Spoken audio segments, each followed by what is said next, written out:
engkanto. Sa akin ay ipagkaloob mo. Kapangyarihan na nagmumula sa iyo ay magiging anting-anting na taglay ko. So ayun, isang mapagpalang gabi sa lahat mga idol. Meron tayong buhok ng engkanto na tinatawag dito. Yan, pinagsama-sama natin. Ito yung mga legit na buhok ng engkanto na tinatawag. Yan, napakalambot.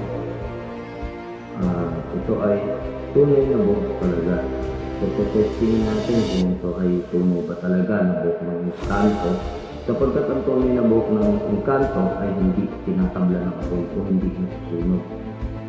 Kaya sa lahat, kung meron bang kayong mga lilimusan na binibentang mga gamit, ito daw ay buhok ng engkanto, ang tamang pag-testing dyan ay ganito.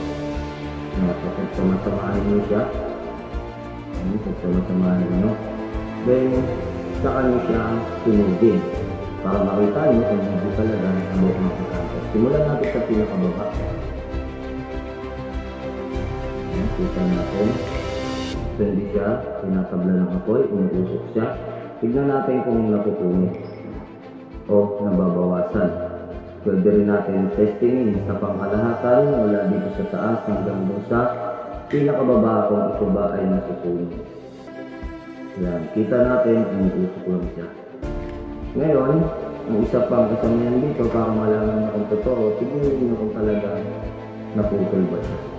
Then tignan nyo kung may halong alambre o talagang pinong-pino na siya ay malambot, na makikita natin na parang isang tunay na buhok ng tao.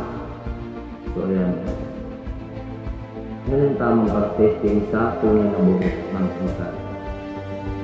Pwede nyo rin siyang tignan kung paisa-isa. Ganito, yung higla na ganito.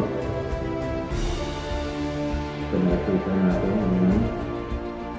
So tignan nyo kung siya ba ay masusunod. Nakita natin nagbabago siya, pero hindi siya tinatablan talaga ng apoy. So yun yung isang pagkilala sa legit na buhok ng engkanto. So yun, isang mapagpalang gabi sa inyo. God bless you more, mga idol.